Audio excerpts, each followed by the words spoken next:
जय श्री कृष्ण। तो आज हम बहुत ही एक सुंदर कथा लेकर आए हैं, एक भक्त और शिकारी की। तो आइए सुनते हैं इस कथा को, कृपया ध्यानपूर्वक सुनिएगा।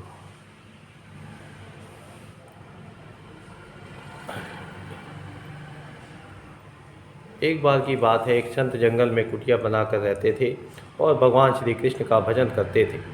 संत को यकीन था कि एक न एक दिन भगवान श्री कृष्ण मुझे साक्षात दर्शन जरूर देंगे। उसी जंगल में एक शिकारी आया। उस शिकारी ने संत की कुटिया देखी। वह कुटिया में गया और उसने संत को प्रणाम किया और पूछा कि आप कौन हैं और आप यहाँ क्या कर रहे हैं। संत ने सोचा, यदि मैं इससे कहूँगा कि भगवान श्री कृष्ण के इंतजार में बैठा हूँ, उनका दर्शन मुझे किसी प्रकार से हो जाए, तो शायद इसको ये बात समझ में नहीं आएगी। संत ने दूसरा उपाय सोचा। संत ने किरात शिकारी से पूछा, भैया पहले आप बताओ, आप कौन हो, यहाँ किस लिए आए हो। उस किरात ने कहा कि मैं एक शिकारी हूँ, यहाँ शिकार के लिए आया हूँ। संत ने तुरंत उसी भाषा में कहा, मैं भी एक शिकारी हूँ और अपने शिकार के लिए यहाँ आया हूँ।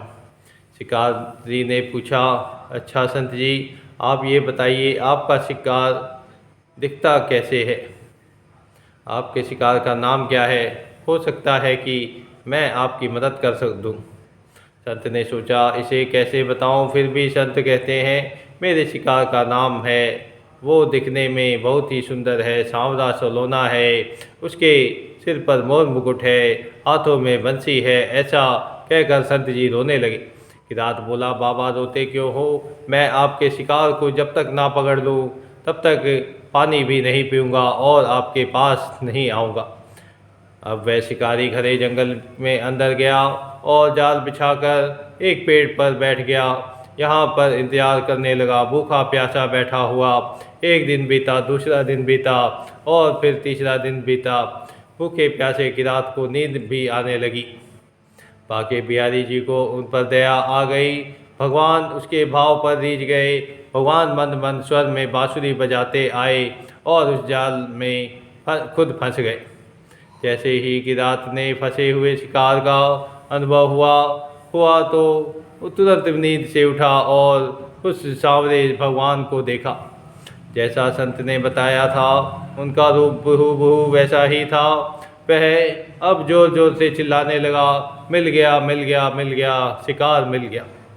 शिकारी ने उसे शिकार को जाल समेत कंधे पर बिठा दिया और शिकारी कहता हुआ जा रहा था, आज 3 दिन के बाद मिले हो, खूब भूखा प्यासा रखा, अब तुम्हें मैं छोड़ने वाला नहीं हूँ। शिकारी धीरे धीरे कुटिया की ओर बढ़ रहा था। जैसे ही संत की कुटिया आई तो शिकारी ने आवाज़ लगाई, बाबा बाबा। संत ने तुरंत दरवाज़ा खोला और संत उस किरात के कंधे पर भगवान श्री कृष्ण को जाल में फंसा देख रहे हैं। भगवान श्री कृष्ण जाल में फंसे हुए मंद मंद मुस्कुरा रहे हैं। किरात ने कहा, आपका शिकार लाया हूँ, मुश्किल से मिले हैं। संत के आज होश उड़ गए। संत किरात के चरणों में गिर पड़े। संत आज फूट फूट कर रोने लगे। संत कहते हैं, मैंने आज तक आपको पाने के लिए अनेक प्रयास किए प्रभु, लेकिन आप मुझे इस किरात के कारण मिले। भगवान बोले, इस शिकारी का प्रेम तुमसे ज़्यादा है, इसका भाव तुम्हारे भाव से ज़्यादा है, इसका विश्वास तुम्हारे विश्वास से ज़्यादा है। इसलिए आज जब 3 दिन बीत गए हो तो मैं आए बिना नहीं रह पाया। मैं तो अपने भक्तों के अधीन हूँ और आपकी भक्ति भी कभी कम नहीं है। संत जी, आपके दर्शनों के फल से तो मैं इसे 3 दिन में प्राप्त हो गया। इस कारण इस तरह से भगवान ने खूब दर्शन दिया और फिर वहाँ से भगवान चले गए। तो भक्तों, आज की यह कथा हमारी कैसी लगी, कृपया ध्यानपूर्वक हमारे चैनल को सब्सक्राइब करें, लाइक करें व शेयर करें। धन्यवाद।